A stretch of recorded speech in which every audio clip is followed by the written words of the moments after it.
Te saludo con gran gusto. Yo soy el doctor Juan Carlos Arana Ruiz, reumatólogo con alta masculitis, y el día de hoy vamos a hablar sobre esta muy interesante, intrincada y compleja enfermedad que es la esclerodermia y hacer una diferenciación entre los distintos espectros de dicha enfermedad. Pero antes de continuar, te pido que si no te has suscrito, lo hagas, que me sigas, por supuesto, y eso a través de activación de notificaciones para que tengas acceso temprano a todos los nuevos videos que estaré subiendo para ti.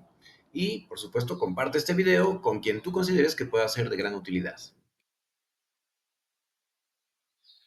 Antes de profundizar, me gustaría compartir contigo que justo una de mis metas, uno de mis sueños, es el poder hacer algo de forma mucho más temprana por estos pacientes y precisamente detectar de manera oportuna, así como encontrar las formas, las rutas que nos permiten atenderlos de manera más eficiente para justamente evitar las posibles complicaciones. No todos van a presentarlas y hay una gran diversidad en cuanto a las que pueden llegarse a manifestar, pero aquí justo lo que quiero yo darte es una serie de herramientas para poder tener una aproximación mucho más temprana y alcanzar un tratamiento lo más exitoso posible. Si tú pones en Google esclerodermia, te pueden aparecer una gran cantidad de series de información o de vínculos hacia páginas y pues no necesariamente va a ser la mejor información para ti. Recuerda que en Internet, eso está demostrado desde el 2019 al menos, el 64% de la información que encuentras es falsa y desgraciadamente las herramientas de inteligencia artificial no están, de hecho, resolviendo muchas de estos vacíos y de estas necesidades de información, y pues si usan justo portales que no son precisamente confiables, pueden llegarte a confundir más. Por eso es necesario que primero empecemos a hacer una diferenciación entre lo que es una esclerodermia localizada y una sistémica. La localizada, básicamente, de forma sencilla, sucinta, salvo que se especifique lo contrario, solo va a afectar a la piel y en ocasiones llega a profundizarse más allá del tejido celular subcutáneo, o sea, lo que es la grasita que está en la piel,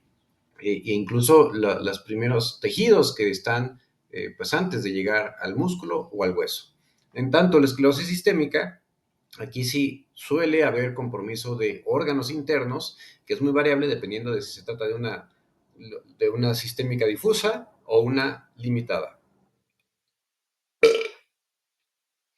Entonces, primero vamos a diferenciar lo que no es una esclerosis sistémica, es decir, lo que son las esclerodermias localizadas. Justo para diferenciar la esclerodermia localizada debemos saber que existen 5 variedades distintas.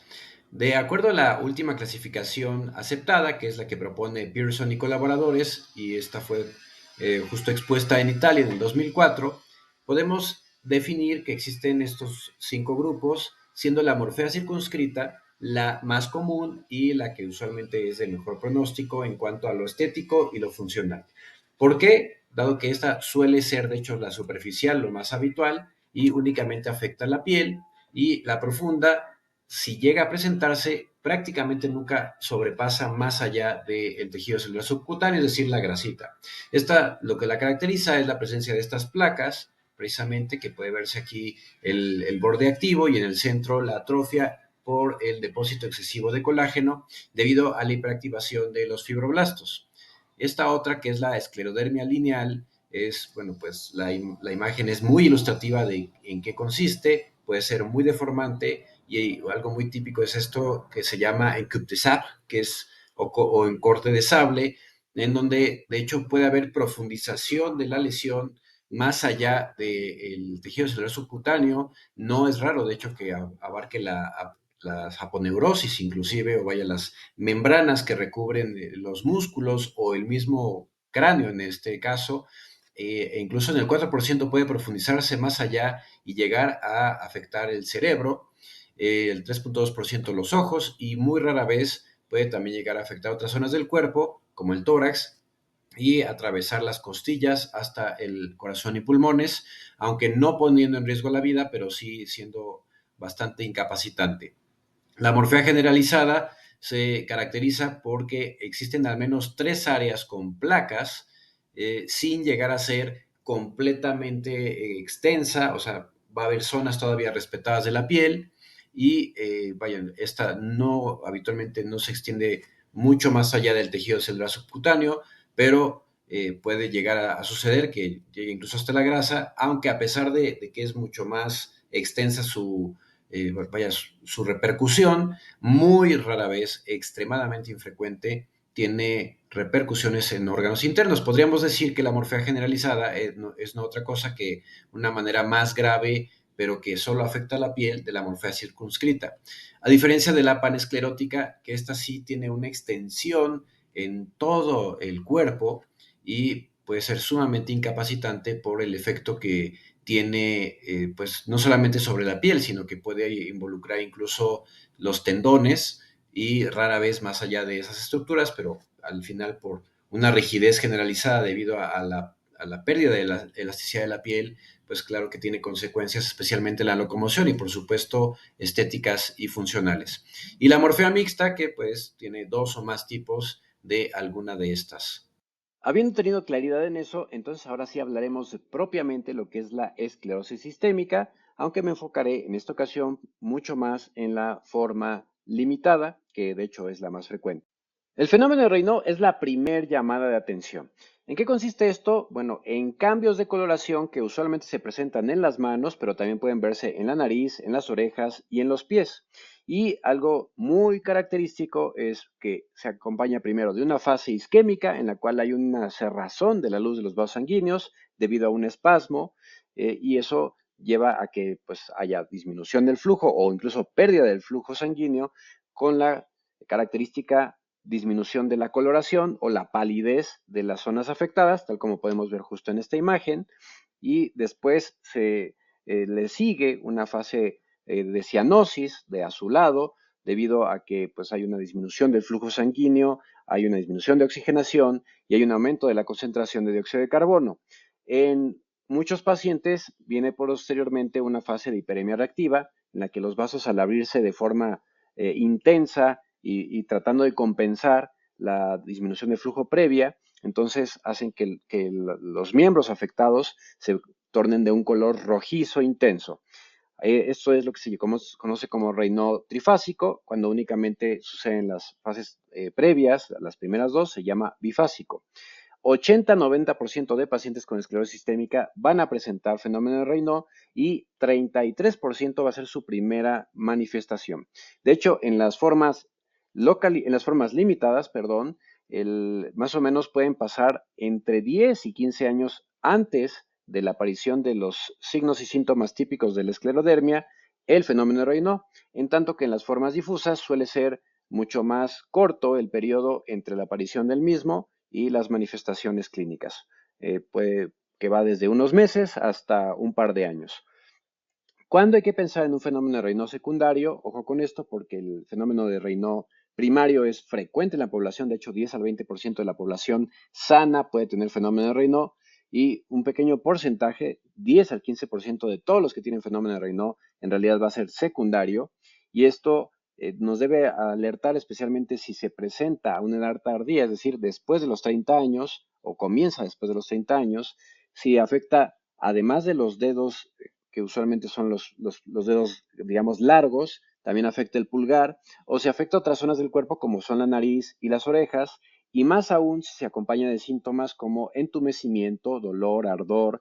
o peor, si hay aparición de úlceras. Esos son datos de gran trascendencia que siempre deben llevar a buscar atención médica temprana y definitivamente el primero que debes de visitar es al reumatólogo.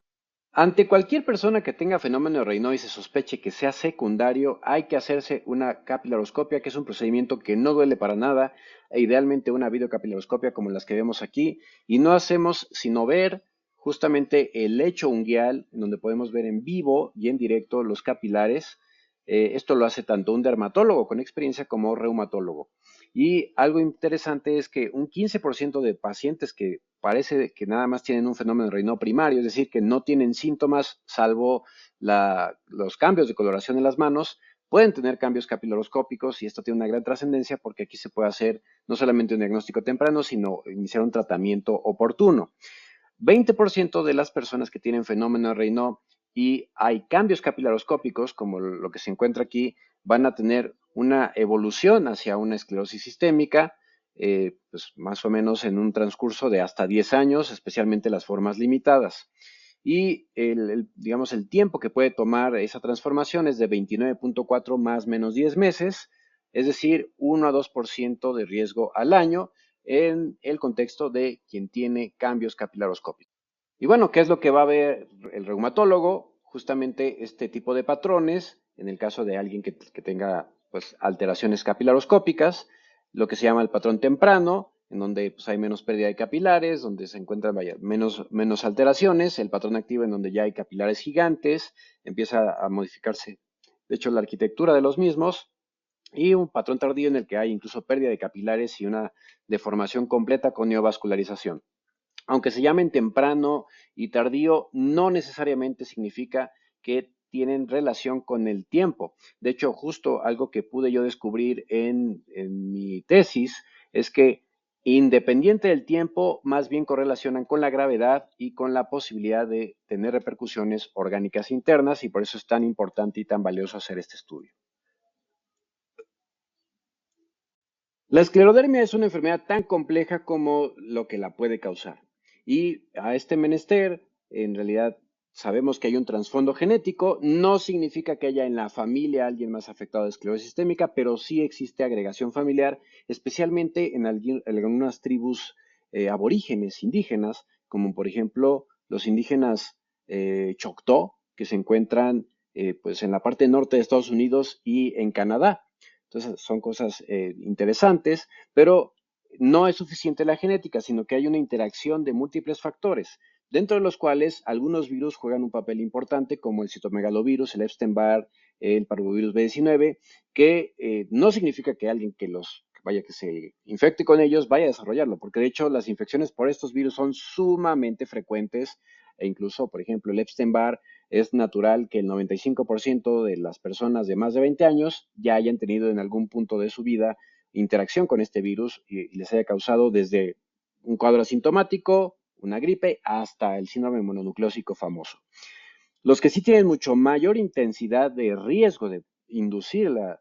esclerosis sistémica son sobre todo algunos vapores y polvos de ciertos compuestos minerales como el sílice, así como el humo de soldadura. Por eso es tan importante que quienes se dedican a este tipo de trabajos usen protección que cubra tanto la cara, los ojos, como la vía aérea, dado que el riesgo, el odds ratio, es de 3.74. Estamos hablando de aproximadamente un 300% de mayor posibilidad de desarrollarlo, así como también la exposición a ciertos disolventes orgánicos que se utilizan sobre todo en la industria del plástico, del calzado, del encurtido de cueros, como es el tolueno, el tricloroetileno, la metiletilcetona y el gileno.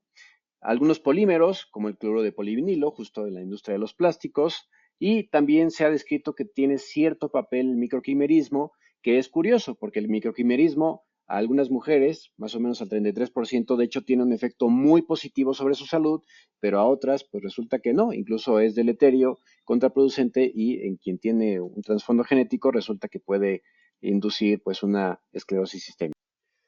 ¿Cuál es la edad y el sexo que más frecuentemente se afecta de esclerosis sistémica? Bueno, al igual que prácticamente todas las enfermedades inmunológicas o inmunomediadas, especialmente autoinmunes, la mujer suele estar más afectada. En el caso de la esclerosis sistémica, los picos de incidencia se encuentran entre los 45 y los 54 años de edad, donde la relación hombre-mujer es 4 para las mujeres, 1 para el varón, y 55 a 65 años de edad, donde la relación mujer-hombre se incrementa hasta un 6:1. Aquí vemos un mapa donde se puede ver la incidencia en distintos países que han reportado justo qué tan frecuentemente se llega a presentar la esclerosis sistémica en su población, y vemos que es muy variable. Llama la atención especialmente, por ejemplo, en Canadá, donde hay una gran diversidad genética, pero justo ese 44.3 por cada 100,000 habitantes, pues nos habla de una susceptibilidad muy interesante. Perdón, esto es por cada millón de habitantes. Nos habla de una susceptibilidad muy particular en un grupo de indígenas que se encuentran en esa región. En México, pues no hay estadísticas tan confiables, pero más o menos es también como de entre 15 y 20 por cada millón de habitantes. y bueno, pues hay una variedad interesante y también cierta mayor frecuencia en diversos países europeos, por ejemplo Italia. Actualmente se recomienda utilizar los criterios propuestos en EUSTAR, los llamados VEDOS, para una detección tempranísima de la esclerosis sistémica. Entonces, en toda persona que tiene fenómeno de Raynaud y sobre todo, y aunque no sospeche que sea secundario, siempre hay que hacerle una videocapilaroscopia y si salen datos videocapilaroscópicos compatibles, definitivamente hay que hacerle los anticuerpos, que si salen positivos, el diagnóstico de esclerosis sistémica temprana está más que claro. Ahora, esto con mayor razón si aparece dactilitis, que es la inflamación difusa, como en dedos de salchicha, que usualmente afecta a todos los dedos de la mano. Y también cosas que pueden aparecer incluso tempranamente es la calcinosis, que son estos nódulos que usualmente son muy dolorosos y de los cuales sale este material gaseoso blanquecino, que pues no es otra cosa que calcio depositado anormalmente. También pueden aparecer las telangiectasias, que pues ojo, no hay que confundir con la rosácea que puede producirla por sí sola. Y bueno, aquí vemos algunos de los criterios precisamente que se utilizan para hacer el diagnóstico y lo más trascendente es que si aparece la esclerodermia de forma proximal, proximal quiere decir o sea, más cerca al tronco, entre más cercano aparezca o entre más extensión haya, esto en conjunto con esos hoyuelos que pueden presentarse en los dedos, especialmente en quien ha tenido dactilitis o que han tenido fenómeno de Raynaud y se presentan úlceras, que dan justo ese puntilleo, así como la presencia de alteraciones pulmonares, bueno, pues son criterios que se utilizan. En el síndrome de Crest, algo que es muy característico, de hecho, de ahí el nombre, significa calcinosis, justo como lo que les comento, esta es la calcinosis, la alteración, el fenómeno Raynaud, la alteración de la motilidad esofágica y las telangiectasias. Estos son criterios que, digamos, pueden encasillar a un subgrupo de pacientes con una forma limitada, que habitualmente es de muy buen pronóstico, pero que igualmente hay que tratar lo más temprano posible para evitar las complicaciones. Y bueno, pues existen algunos cambios inespecíficos que se pueden considerar criterios menores. Los criterios validados y estandarizados que más se utilizan hoy en día para hacer el diagnóstico preciso de esclerosis sistémica son los criterios ACR regular 2013, que bueno, estos no necesitan ustedes conocer más detalle, simplemente sepan que a partir de esto es que se basa el diagnóstico y vean que lo que más peso tiene es justamente el engrosamiento de la piel proximal a las metacarpofalángicas, que son justamente la de los nudillos, o sea, hacia el tronco, la presencia de esclerodactilia por sí sola, que es esos dedos pues ya duros, acartonados, los dedos hinchados por sí solos, como pueden aparecer en otros padecimientos, no tienen tanto peso, pero por supuesto que también esas úlceras características, y especialmente si aparecen estas cicatrices puntiformes, tienen un peso importante. La presencia de fenómeno de Raynaud es de gran trascendencia en ese contexto, y por supuesto que hay anticuerpos que tienen un gran impacto en cuanto al pronóstico y a la posibilidad de cómo se va a comportar la esclerosis sistémica. Actualmente hay una otra subclasificación que la divide en tres tipos. La tipo 1, que es la forma limitada, que pues va a ser más distal, o sea que va a afectar solamente la parte más extrema de las manos, de los pies y de la cara. Habitualmente un 45-50% de estos pacientes van a tener el anticentrómero, rara vez tiene el antitopoisomerasa o anti-SCL70, que también se conoce, y no se ha descrito en ellos el anti-RNA polimerasa 3. Existe una forma intermedia que pues en realidad es, digamos, como un paso entre la primera y la última, que es la forma difusa, y bueno, en general la intermedia se considera que tiene mejor pronóstico, pero como es también más rara de ver, no hay mucha precisión a ese respecto. La forma difusa, más o menos el 30-40% van a tener la antitopoisomerasa 1, eso es lo más común, y esto hay que tener especial cuidado porque se asocia más a enfermedad pulmonar intersticial y a fibrosis pulmonar, que pues puede ser muy, muy grave. En el caso de la esclerosis sistémica limitada, lo más frecuente, bueno, no lo más frecuente, pero sí es común y es especialmente lo que más debemos cuidar, es la presencia de hipertensión arterial pulmonar justamente secundaria a la esclerosis sistémica, digamos, son las dos manifestaciones que hoy en día tienen mayor repercusión y consecuencia en los pacientes. Existe una forma asociada a antitopoisomerasa 3, anti-RNA polimerasa 3, que en el 40% más o menos de pacientes con la forma difusa se encuentra, y esta se asocia también a mayor compromiso orgánico, incluyendo del corazón. Por eso es tan trascendente el diagnóstico temprano y el tratamiento agresivo al inicio. Aquí uso otro esquema con otras bibliografías que, como pueden ustedes darse cuenta, pues hay cierta discordancia. Eso habla en realidad de que es muy variable cómo se puede comportar una forma de esclerosis sistémica de un país a otro. De hecho, por ejemplo, en México, curiosamente, las esclerosis sistémicas se comportan muchísimo más benignamente que en los países europeos. Eso es algo interesante. Incluso tenemos pacientes con esclerosis sistémica limitada que pueden tener una vida prácticamente normal, ¿no? Entre comillas, por 20 o 30 años, cosa que allá prácticamente no se ve. Digo, también tiene que ver con que nuestro mestizaje de alguna manera tiene un factor protector y curiosamente disminuye la mortalidad y hace mayor la resistencia.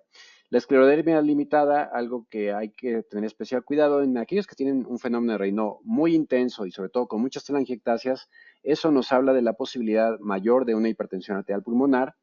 y especialmente las dilataciones capilares. Entonces, en ellos siempre hay que hacer un ecocardiograma y descartar esta situación, especialmente si empieza a presentarse falta de aire, ¿no? O síntomas respiratorios.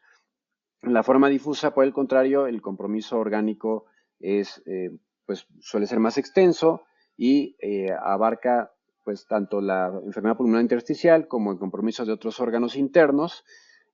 Aunque en la esclerosis sistémica limitada es muy característico la enfermedad esofágica, la difusa también suele tenerla, pero además con repercusión del estómago, el famoso estómago en sandía, e incluso los divertículos de boca ancha, como ya veremos algunas de sus características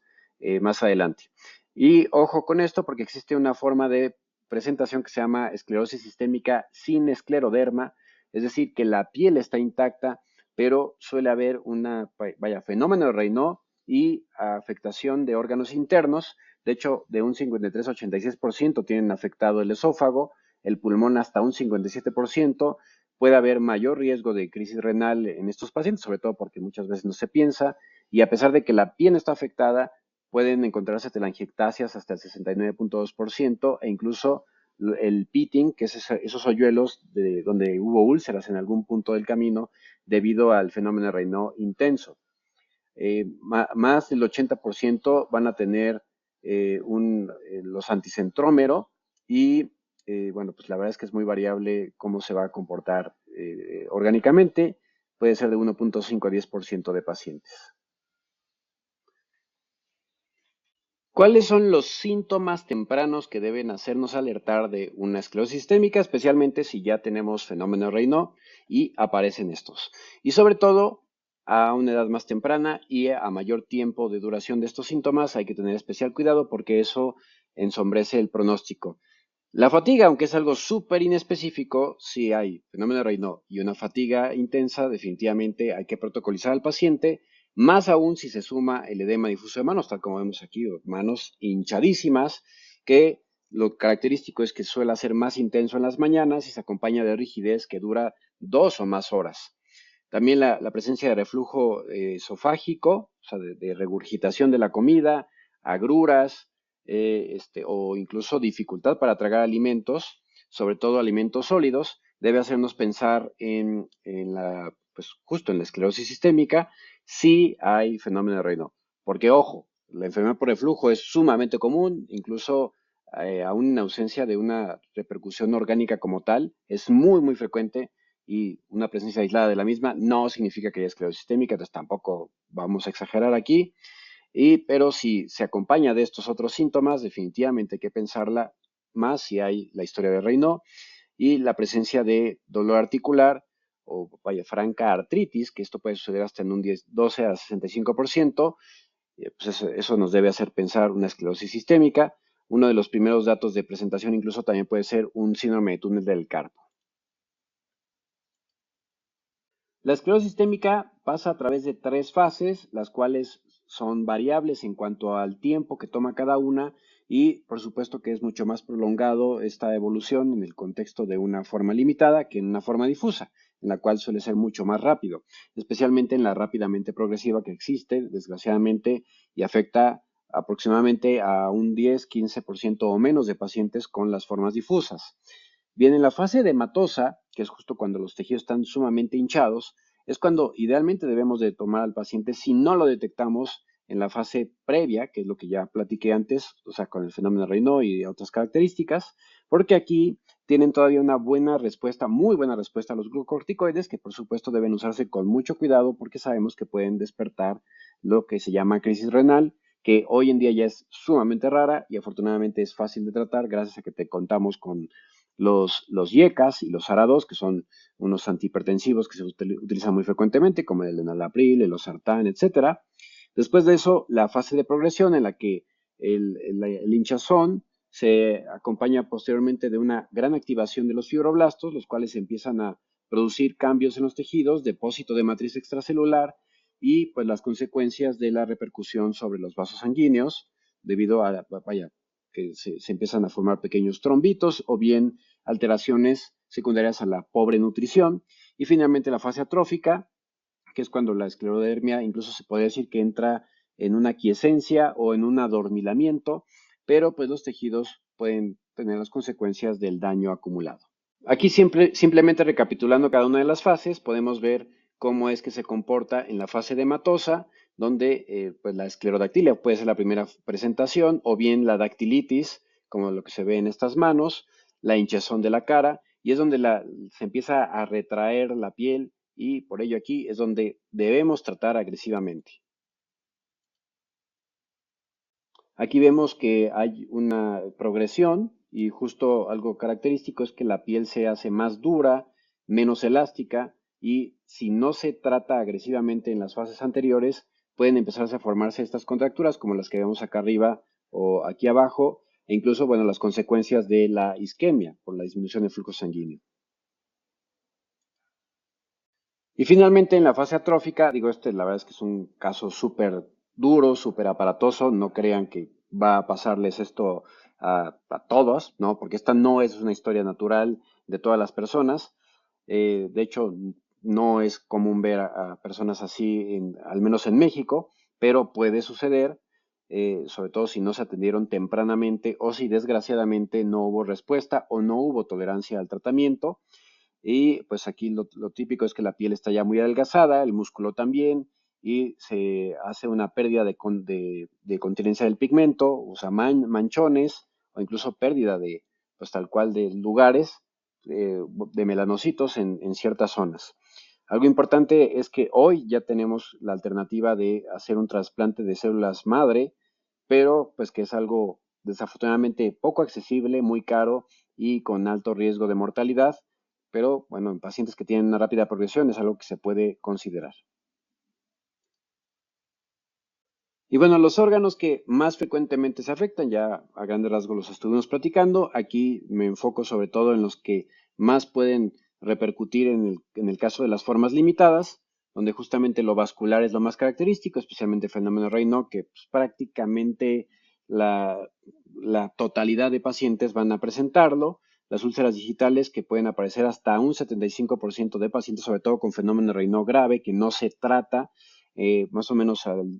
los 5 años y hasta 30% al año de posibilidad. 32% de hecho tendrán estas úlceras de forma persistente y requerirán tratamientos pues que son caros, complicados, que solamente se pueden acceder ya sea mediante un seguro de gastos médicos mayores o pues teniendo acceso a seguridad social, como son el ambrisentan o el macitentan o incluso el bosentan, que aunque ya hay genérico sigue siendo la verdad muy poco accesible y bueno, hay también otras opciones de tratamiento, de combinaciones múltiples, incluyendo curiosamente algunos antidepresivos en conjunción con antagonistas de la enzima convertidora de angiotensina o de la angiotensina 2. Bueno, 8 al 12% de los pacientes que tienen estas consecuencias van a presentar calcinosis, que esos depósitos de calcio, hasta un 25% en algunas otras series literarias. Las telangiectasias, que son esos vasitos dilatados, esas arañitas, que recordemos, si se presentan en gran cantidad, sugieren la posibilidad de desarrollar hipertensión arterial pulmonar. Musculoesquelético, pues la debilidad muscular es muy común, hasta un 80% van a presentarla, y aquí hay que tener cuidado porque siempre hay que descartar un síndrome de superposición, que no es de hecho infrecuente. 30-60% pueden tener superposición con polimiositis, dermatomiositis o alguna otra enfermedad inflamatoria muscular. De hecho, 5 al 10% por sí solas pueden presentar una miositis como tal, y que se parece, que clínicamente es indistinguible de la polimiositis. Los que tienen anti-PM, SSL100, el 4%, de hecho, desarrollan una forma aguda, muy agresiva, que se tiene que tratar igualmente agresivamente. Por eso la importancia de sí hacer anticuerpos. 11% van a tener incluso solo artritis. Entonces, ojo aquí, porque hay pacientes que pueden comportarse como un artritis reumatoide, pero por eso siempre hay que investigar a detalle, hay que hacer un interrogatorio. Y lo más importante, más allá de las pruebas, ay, ¿qué estudios me tengo que hacer, doctor? Que siempre me hacen esa pregunta. Más allá de los estudios, hay que hacer un interrogatorio meticuloso y un análisis dirigido para precisamente distinguir los